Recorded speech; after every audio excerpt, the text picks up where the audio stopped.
When I caught my girlfriend flirting online, she screamed, "It's harmless!" I printed the chats, wrapped them like a gift, and handed them to her parents at Christmas. I'm Alex, 28 years old, male. Right now, I feel like my stomach's been hollowed out and filled with acid. I can't sleep, I can't eat, and the only reason I'm typing this is because if I keep it in my chest any longer, I'll go insane. This all started a month before Christmas. My girlfriend, Melissa, 26 years old, female, had been acting off. Not the usual kind of off where you know she's stressed from work, but the kind where she started guarding her phone like it was nuclear codes. We've been together almost 3 years. I loved her in that dumb, naive, she's my whole future kind of way. Melissa was the one who made me believe in all that cheesy crap about soulmates. She has this loud laugh that fills a room, and she always used to put her freezing cold feet on me at night just to hear me yelp. For a long time, she was home. That's why what I found gutted me so bad. The night it happened, I was lying next to her in bed. She fell asleep with her phone still glowing in her hand. I told myself not to look because good guys don't snoop, right? But something in me broke. I tilted the screen, and there it was. A chat with some guy named Ryan. My chest went cold before I even scrolled. I wish I could unsee it, but it's burned into my brain. Her. You always know how to make me feel wanted. Him. Wish you were in my bed instead of his. Bet you'd look even sexier in that dress without it on. Her. Stop. You're terrible. But maybe you'll get lucky someday. My ears rang. I read everything. Weeks of this crap. Flirting. Late-night confessions. Him calling her beautiful. Her calling it harmless fun. When I shook her awake, my hands were trembling so bad I nearly dropped the phone. "What the hell is this?" I demanded. She blinked, groggy, then saw her screen wide open in my hand. The color drained from her face. Then came the screaming. "It's harmless! Harmless! Everyone flirts online, Alex. It doesn't mean anything." She went from tears to rage in seconds, shoving me, clawing for her phone like I was the criminal. "You're insane! You're invading my privacy. You're going to ruin everything over nothing." That word, nothing, echoed in my skull like a gunshot. Nothing. I was nothing, apparently. I sat there, shaking, while she paced the room like a cornered animal. And in that moment, something inside me calcified. If she thought this was nothing, then fine. I'd show her what nothing really looked like. I didn't scream. I didn't cry. I just stared at her, silent, already planning what I'd do with every single screenshot I had saved. Christmas was coming, and Melissa's parents adored me. The next morning, Melissa acted like nothing happened. That was her move. Pretend last night was just some misunderstanding, brush it under the rug, then crank up the charm until I doubted myself. She slid into the kitchen in one of my old hoodies, hair a mess, yawning like she'd just woken from the most peaceful sleep. "Babe, can you make coffee? I've got a headache." I stared at her. My chest was still burning from reading those messages, but she was already playing house again. She caught my silence and frowned. "Alex, don't start this again. It was harmless. Ryan lives in another state, for God's sake. You seriously think I'd throw away 3 years for some emojis?" I didn't answer. I just sipped my coffee, watching her. The way she shifted under my stare told me everything. She wasn't sorry. She was mad I caught her. Melissa and I met at a friend's barbecue 3 summers ago. She was the one who made the first move, asking me if I wanted another beer while she teased me about my dad sneakers. I liked her fire. She was bold, loud, the kind of person who made everyone in a room look at her without even trying. And me? I was the quiet one in the corner, more comfortable watching than talking. Somehow we balanced, or at least I thought we did. But looking at her now, pacing around our kitchen barefoot, I started replaying every red flag I'd ignored, like the way she used to keep her phone face down during dinner, or how she'd laugh a little too hard when one of her male coworkers texted her. Or that night 2 months ago when she came home tipsy, smelling like cologne that wasn't mine, and swore she'd just hugged everyone at happy hour. Back then, I let it go. I loved her too much to believe my gut. But after those screenshots, I couldn't unsee the truth. Melissa craved attention like oxygen, and it didn't matter whose hands she clawed it from. When I didn't respond, she snapped. Slammed her mug into the sink so hard it cracked. Coffee splattered the counter, dripping down onto the floor.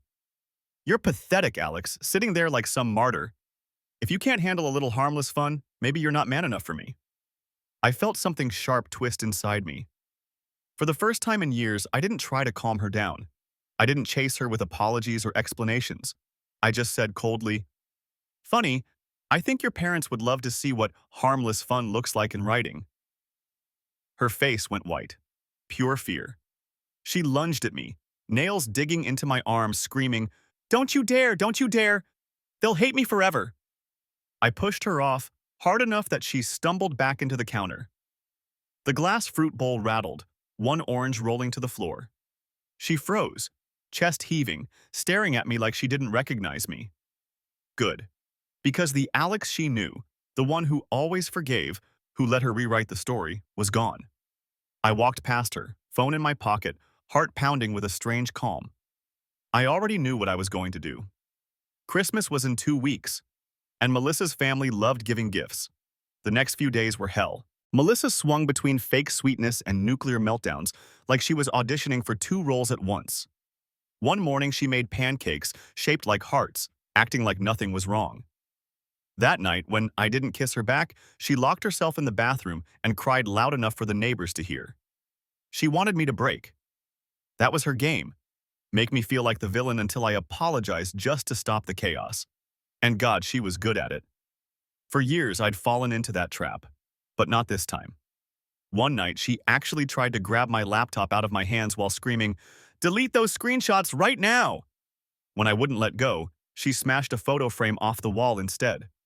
It was one of us at the beach, sunburned and happy, arms tangled together, glass everywhere, our smiling faces split right down the middle. That was when I realized she wasn't scared of losing me. She was scared of losing her image. Melissa's whole world revolved around what people thought, her coworkers, her friends, her parents, especially her parents. They treated her like a golden child, always bragging about how she was the responsible one who would make a perfect wife someday. If they saw what I had in black and white, it would shatter her little porcelain princess act. That terrified her more than losing me ever could. The tension followed us into public too. At a friend's holiday dinner, she dug her nails into my thigh under the table, whispering through clenched teeth, "If you humiliate me, I swear to God, I'll ruin you." I didn't respond. I just chewed my food while my pulse pounded in my ears. Every threat she made only fueled the fire. A week before Christmas, she tried a new tactic: seduction. She slipped into lingerie she hadn't worn in months, pressed herself against me, murmuring, "Let's forget all this, just us, babe." Like before. For a second, my body almost betrayed me. But then I remembered Ryan's texts, her telling him she wished he could sneak her away for a night. I pushed her gently off me. "Save it for him," I muttered. That broke her act. She slapped me across the face. Not a playful slap, not heated passion. An open-palmed strike that rang in my ears and made my cheek burn. She froze after, like even she was shocked. Then she started sobbing, dropping to the floor, clawing at my jeans, begging, "Please, Alex, don't tell them. Don't take my family from me." I stood over her, cheeks stinging, watching her crumble. And instead of pity, I felt this cold clarity. She had no idea I'd already been to the print shop that afternoon. 10 glossy copies of every single chat, bound neatly in a red cover with gold ribbon, a perfect little Christmas present. The closer we got to Christmas, the more desperate Melissa became.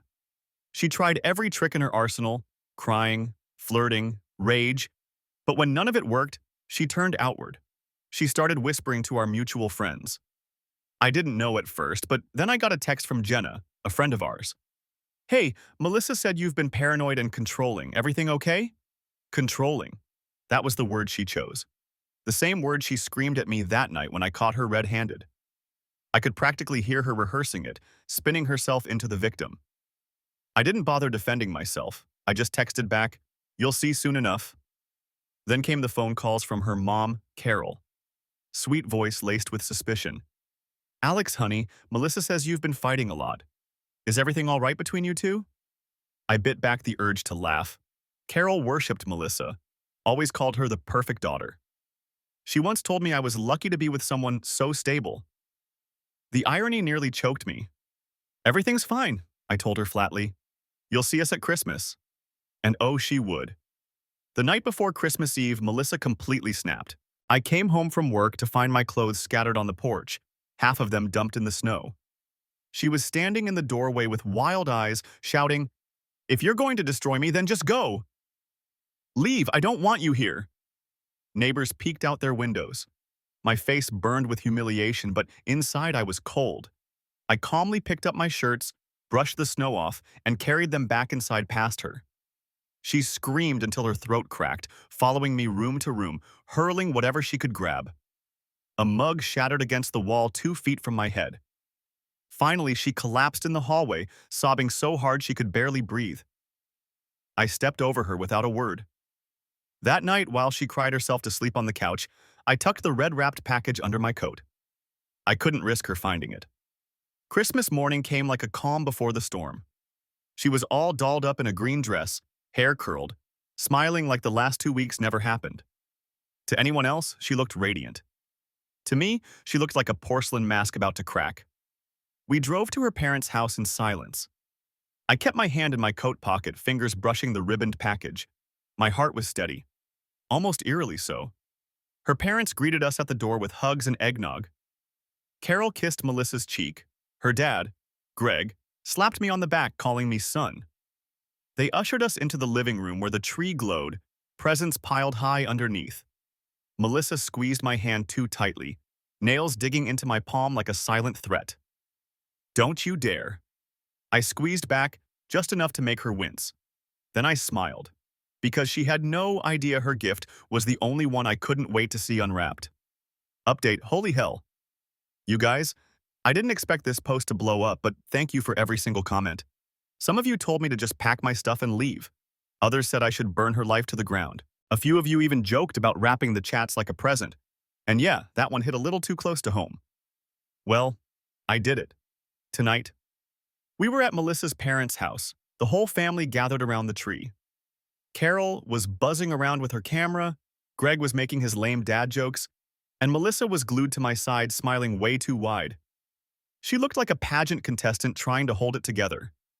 We went through the usual socks, candles, little gadgets. Then I handed Carol the package. Red paper, gold ribbon. Melissa froze the second her mom took it. She even whispered, "Alex, no, please." But it was too late. Carol untied the ribbon, slid the pages out, and at first, she thought it was some kind of photo album. She flipped a page, then another. Her smile died. "Melissa?" she said slowly, voice cracking. What is this?" Greg leaned over, grabbed the stack, and the look on his face, God, I'll never forget it. Pure disappointment, like someone had kicked the air out of him. He read a line out loud before he could stop himself. "Wish you were in my bed instead of his." The room went silent, just the tree lights buzzing. Melissa launched off the couch, screaming, trying to rip the pages out of Greg's hands. "It's a joke! It's nothing! Alex is twisting it!" She was hysterical, clawing at the paper like a wild animal. Her mom looked at me, tears in her eyes, and asked softly, "Is this true?" I didn't say a word. I didn't need to. Melissa turned on me then, shoved me so hard I stumbled into the coffee table, ornaments crashing to the floor. She screamed, "You ruined me!" over and over while Greg pulled her back. Her little cousins were crying. Carol was yelling for everyone to calm down, and Melissa was thrashing so hard her dad had to pin her arms to stop her from swinging again. I just stood there, cheeks stinging from when she caught me across the face in the chaos, and I felt calm, like every ounce of poison had finally drained out. I grabbed my coat, walked to the door while Melissa shrieked behind me. Nobody tried to stop me. Now I'm sitting in my car in their driveway, hands still shaking as I type this. I can hear her screaming through the walls. I don't know what happens next, but I know one thing. Christmas will never look the same to that family again. When I left Melissa's parents' house on Christmas, I thought that was the end of it. Naive, right? I figured I'd made my point, exposed the truth, and could just walk away. But Melissa wasn't about to let me go out quietly. The morning after, I woke up to pounding on my door. I cracked it open to find her barefoot on the porch, mascara streaked, hair tangled, still in that green dress from the night before. She looked like a ghost that had crawled out of a fire. "You destroyed me!" she shrieked, trying to push past me. I blocked her with my shoulder. She was trembling, eyes wide, spitting every word like venom. "My parents won't even look at me! You humiliated me in front of my whole family!" I stayed calm, gripping the door. You humiliated yourself, Melissa. I just wrapped it. That set her off. She screamed so loud the neighbor's dog started barking. Then she picked up one of the potted plants by my door and hurled it at the siding. Dirt exploded everywhere. You're a monster. You're ruining my life because you can't handle me having fun. I slammed the door shut, heart hammering. She pounded on it for another 5 minutes, then silence. I thought she'd left until I saw her car still parked across the street an hour later. She just sat there, glaring at my windows like a hunter waiting me out. Over the next few days, she went full scorched earth. Friends texted me screenshots of her blasting me in group chats, claiming I was emotionally abusive, that I'd isolated her, that I'd faked evidence. It was laughable, especially because I had the receipts. I didn't bother defending myself. I just told people, ask her parents. That was enough. Word spread. People started ghosting her. Even Jenna, who'd texted me concerned before, sent another message. Okay? Wow. I didn't know it was that bad. I'm sorry I doubted you. Melissa must have felt the walls closing in because the next stunt she pulled was worse. She showed up at my job. I was in the middle of unloading boxes at the warehouse when I heard her voice echoing. Alex, you can't ignore me. She stormed through the doors like she owned the place, mascara still smudged, eyes wild. My coworkers froze, watching. Get out! I hissed, dragging her toward the exit. But she wasn't leaving quietly. She screamed in front of everyone about how I was an abuser, how I ruined her life, how I couldn't satisfy her, so she had to look elsewhere. I swear, the room went dead silent. My boss stepped in, threatening to call the cops if she didn't leave. Finally, she shoved me in the chest and stormed out, flipping off the whole building as she went. I wanted to crawl into a hole, but at the same time, I saw the looks on my coworkers' faces. Nobody believed her. They looked at her like she was unhinged. And that's when it hit me. She was unraveling. Not me, not my life, hers. The only thing scarier than watching someone lose control is realizing they're willing to take the whole house down with them. And Melissa? She wasn't done throwing matches. The week after she stormed my job was pure chaos. Melissa went from 0 to 100 in every possible way. It started with the phone calls, dozens a day. Block one number, she'd use another. By the third day, I had unknown caller permanently burned into my brain. She'd scream, cry, beg, sometimes all in the same voicemail. You ruined my family. Please, I love you. We can fix this. I'll make sure everyone knows who you really are. I stopped listening after the first 10. Then came Ryan. Yeah, that Ryan, the guy she'd been flirting with. Out of nowhere, he messaged me on Facebook. Man, leave Melissa alone. She told me you've been harassing her since she tried to break things off. You sound obsessed. I laughed out loud in my apartment, bitter and sharp. Obsessed? Me? The guy with screenshots of every sleazy word between them? She was still using him as a shield, even while her world was collapsing. I didn't reply. I just sent him a single PDF of the chat logs and left it at that. 10 minutes later, he blocked me. That night, the real damage started. I walked out to my truck in the morning and froze. Every tire was slashed, side mirrors snapped clean off. A word was carved into the hood with something sharp. Liar. I didn't need to guess who did it. The cops came, wrote up a report, but with no cameras and no witnesses, it was just speculation. They told me to file an insurance claim and suggested a restraining order. I nodded, but inside my blood was boiling. Melissa wasn't just spiraling, she was trying to drag me down with her. 2 days later, she showed up at my apartment again, this time pounding so hard the doorframe shook. I didn't answer. She screamed through the wood like a banshee. You think my parents love you now? They don't. They're disgusted with you. You'll die alone, Alex, alone. She stayed there for almost an hour, alternating between threats and sobbing, until finally one of my neighbors called the cops. By the time they arrived, she was gone. I should have felt relief, but instead, I felt dread. Because every time Melissa lost another piece of her reputation, another piece of her control, she got more dangerous. And the scariest part? New Year's was only days away. I had a sick feeling she wasn't done, and that whatever she did next, it was going to be worse than slashed tires and screaming at my door. Update 2. Okay. I honestly don't even know where to start. You guys told me she was going to escalate. that she wouldn't stop until she burned everything down. I thought I was ready for it. I wasn't. New Year's Eve, I went to a bar with a couple friends. Nothing wild, just beers, darts, trying to forget the war zone my life had become. And then I heard her voice. Melissa. She was standing right there at the entrance, mascara smeared, holding a half-empty bottle of champagne like she'd ripped it off someone's table. The second her eyes locked on me, she started screaming across the whole bar. "This is the man who humiliated me. He ruined my family. He's an abuser." The room went dead quiet. Everyone stared. I wanted to sink through the floor. My buddy tried to pull me toward the exit, but Melissa charged. She actually swung the champagne bottle like a weapon. Security grabbed her just in time, dragged her thrashing body out the door while she shrieked like something out of a horror movie.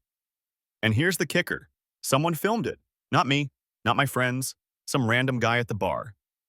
Within hours, the clip was everywhere in our city's little group chats. Melissa screaming, clawing, trying to hit me with a bottle. The same girl who once told me she was too mature for drama looked like she'd been possessed. Her parents called me the next morning. Greg's voice was low, tired. "Alex, I don't know what to say except, we're sorry. We had no idea." Carol cried on the phone. She said Melissa's been staying with them since Christmas, but after that bar stunt, they told her she couldn't live there anymore. "She needs help," Carol said. "Real help, not just us covering for her." And the messages from you guys? Man! Some of you told me to lawyer up, get a restraining order ASAP. Some said I should feel vindicated. One comment stuck with me, though. "She's not done until the cops step in. Protect yourself." Well, the cops did step in. Melissa was arrested that night for disorderly conduct and attempted assault with a bottle. I had to give a statement. Sitting in that sterile little room, retelling everything, I felt both exhausted and free, like this insane chapter of my life was finally closing. So here I am, alone in my apartment on New Year's Day, scrolling through your comments, listening to fireworks crack in the distance. My truck's still wrecked. My cheek still aches from when she slapped me. My heart's still raw. But for the first time in weeks, I'm not scared of what she'll do next, because she's finally out of my life. The days after New Year's felt eerie, like walking through the ruins of a city after a bomb goes off. Everything was quieter, but the destruction was still all around me. Melissa's arrest made the rounds faster than even the Christmas fiasco. Friends who'd stayed neutral finally texted me, "Okay, man, we're sorry. We didn't realize how bad it was." One even admitted Melissa had tried to crash on their couch, ranting about how I'd set her up.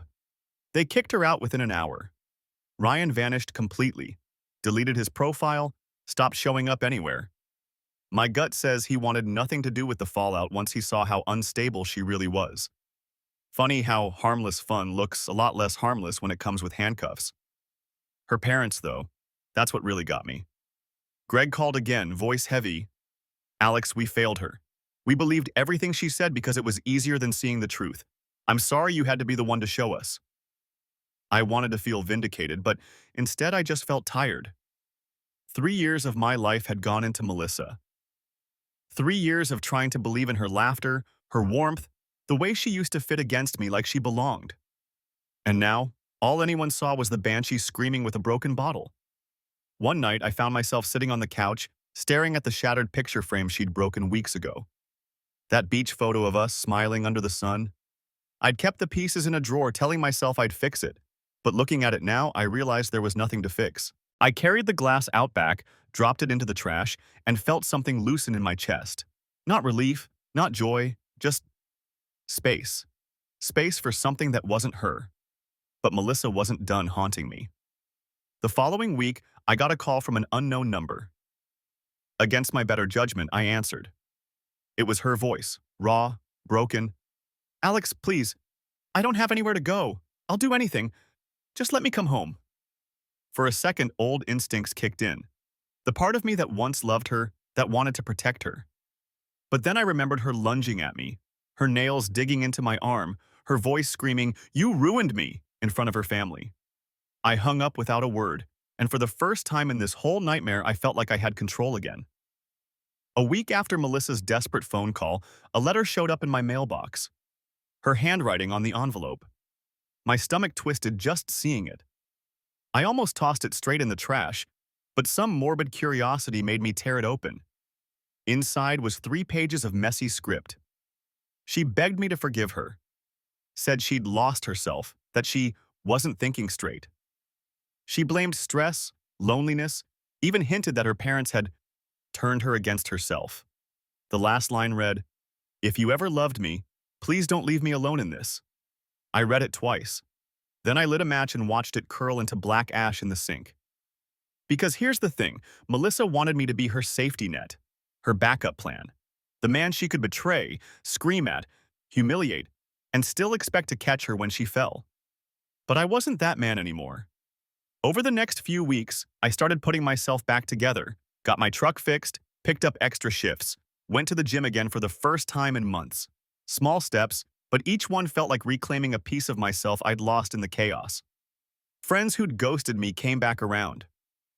One night, over beers, Jenna admitted, "We thought you were overreacting. But damn, Alex, you were right all along." Hearing that felt better than I expected. Not because I needed validation, but because it proved Melissa couldn't rewrite the story anymore. The final nail came when I ran into Greg and Carol at the grocery store.